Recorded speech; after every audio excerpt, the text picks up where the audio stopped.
Stephen Moffat will be stepping down as head writer and executive producer of Doctor Who with this year's Christmas special, Twice Upon a Time, after having steered the show for a whopping 7 years. Moffat's tenure as showrunner has been defined by staggering heights and frustrating lows. As a long-time Moffat apologist, I still love some of the story arcs he orchestrated. I could name 6 truly great episodes written by Russell T Davies. The Waters of Mars makes 6.5, as he co-wrote it with Phil Ford, but I could name a dozen by Moffat as showrunner. Series 5 and 8, which feature the cracks in time motif and the return of the Master, respectively, have a powerful simplicity to them, and it was enthralling to watch Series 6's numerous plot threads, including the Doctor's apparent murder, the sinister Silence Organization, River Song's past, the mysterious Eye Patch Lady, and Ganger duplicates, all weaving together throughout the series.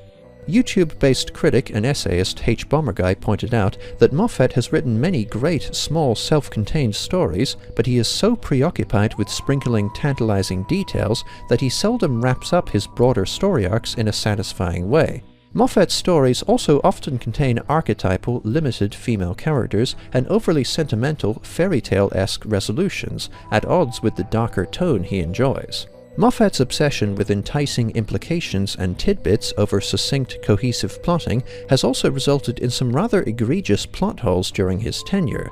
This video isn't about Moffat-written plot developments that are lazy and contrived while still logically consistent, so we won't be talking about the tangled mess of River's timeline, the wasted potential of the Monk trilogy, the existence of 2 different questions that must not be answered at Trenzalore, and the fucking garbage resolution of Hell Bent. This video is about actual plot holes, starting with number 5, the Weeping Angel's improbable abilities. Moffat introduced the Weeping Angels in the acclaimed Series 3 episode Blink, and these statue-like predators have a simple yet brilliant concept behind them. They could only move when they aren't being observed. This idea connects the characters and audience in a very unique way. The camera is effectively our eye in the world of the show, and Blink uses cuts to represent blinking. Therefore, in this chilling, very character-driven puzzle of an episode, the camera and editing become true extensions of our eyes, using long takes and desperately holding off on cutting so that the angels can't get closer.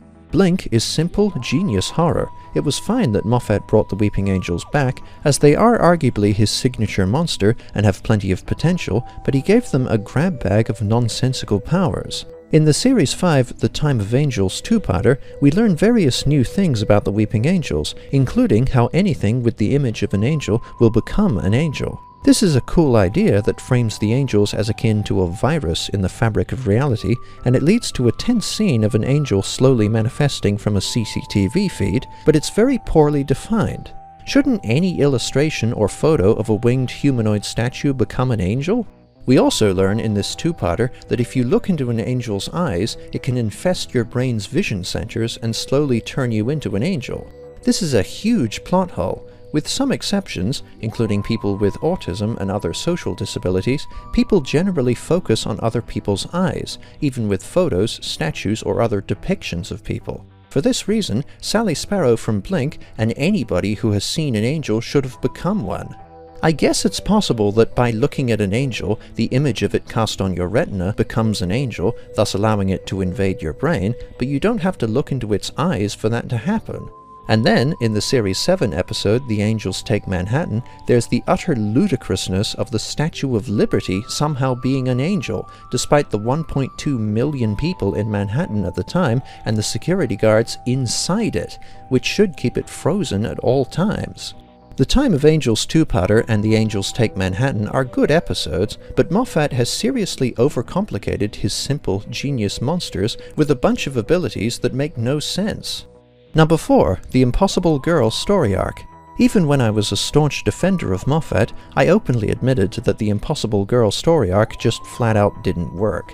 The splinters of Clara Oswald found throughout time made for an interesting mystery, and Clara was a fun, perky, resourceful companion who I think really came into her own in Series 8 and 9 alongside Peter Capaldi, becoming a bold and assertive character. In the Series 7 finale, The Name of the Doctor, the Great Intelligence enters the Doctor's time stream, splintering himself throughout the Doctor's past and attacking him throughout his entire history, turning all of his victories into defeats. Clara then enters the Doctor's time stream to reverse the Great Intelligence's damage. Anybody can be a hero, and Series 8 and 9 both showed how effective Clara can be in the Doctor's shoes, but she's still a tiny human schoolteacher. How is she going to fight an ultra-powerful alien entity like the Great Intelligence, especially since most of her splinters don't remember the Doctor, as evidenced by Oswin on the Dalek Asylum and Clara in Victorian London? Moffat is essentially implying that Clara jumping into the Doctor's time stream cancels out the Great Intelligence's influence, which is incredibly half-hearted and lazy. Number 3. The Doctor's death and subsequent regenerations. In Series 6's two-part opener, The Impossible Astronaut, a future 11th Doctor is apparently murdered by an astronaut emerging from Lake Silencio in Utah. Amy, Rory, and River Song then meet a past, younger 11th Doctor, and they continue traveling with him despite the uncomfortable fact that they saw him die, which they keep hidden from the Doctor. The Doctor's death at Lake Silencio is a fixed point in time that can't be changed. It eventually turns out, in the Series 6 finale The Wedding of River Song, that the person in the astronaut suit is River, conditioned and forced by the Silence to assassinate the Doctor, and the murdered Doctor was actually a tesselected decoy the whole time. This means that the Doctor's act of faking his death was the actual fixed point, which is rather clever. I won't get into how exceedingly overcomplicated the Silence's plans for River are, and instead I want to confront the implications of the universe believing the Doctor to be dead. We see from a TARDIS display that the Doctor has been explicitly recorded as having died in his 11th incarnation. If the universe thinks the Doctor is definitively dead, then how could they possibly explain any regenerations after the 11th? It seems Moffat quietly dropped the faked death angle, as the very existence of the 12th and soon 13th incarnations of the Doctor contradicts the public belief of the Doctor being dead. Number 2. The Silence staffing a church. In The Day of the Moon, the conclusion of the Series 6 opener, the 11th Doctor uses the Silence's memory-proofing ability against them. He hijacks the Apollo 11 moon landing broadcast and inserts a message from an unwitting silent alien, subconsciously conditioning humans to kill Silence. The Doctor proudly declares that billions and billions of people will see this footage across billions and billions of years, meaning that humanity will be forever compelled to kill their silent oppressors. With this being the case, how can the silent aliens, who we learn have good and bad individuals among them, staff the Church of the Papal Mainframe? The silent aliens are shown in the 2013 Christmas special The Time of the Doctor to be priests in Tasha Lem's interstellar church. Wouldn't any human, be they employer, tourist, or worshipper sitting down for confession, instantly want to kill any silent priest they see? This is a huge oversight, and like with the Doctor's death, Moffat didn't think the implications through. Number 1. The Exploding TARDIS. A recurring motif of the 11th Doctor's tenure was silence, and the ominous phrase, "silence will fall." In Series 6, we learn that the silence refers to the silence that must fall when the oldest question in the universe is asked on Trenzalore.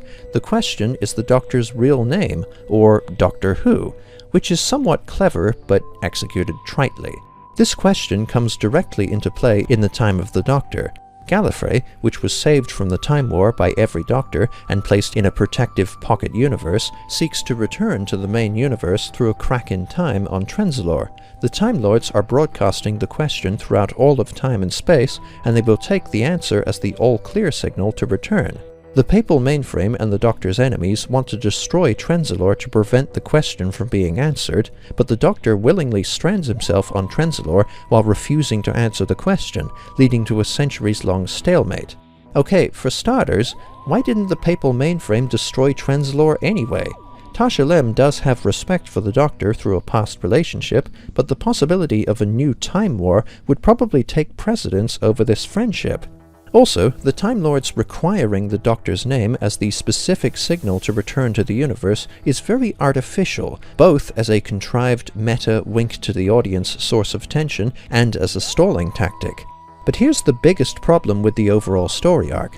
The Covarian chapter breaks off from the Papal Mainframe and travels back in time with the goal of killing the Doctor before he can even reach Trenzalore, and their plans involve using River to assassinate the Doctor and blowing up the TARDIS. In the climax of The Pandorica Opens, the first episode of Series 5's two-part finale, the TARDIS explodes and destroys most of the universe by effectively erasing it from history. So, The Silence and the Covariant chapter basically destroy the whole universe, including themselves, to prevent Gallifrey from returning. That's hugely overkill and doesn't make any sense. That's like having your muffler fail, then throwing away the whole car. Just to be clear, I love the Pandorica Opens two-parter, but the way Moffat justifies it 2 seasons later is horribly sloppy, and I consider it to be the biggest plot hole in Moffat-led Doctor Who. I hope you enjoyed my list, and please let me know what you think. Thanks for watching. Cheers.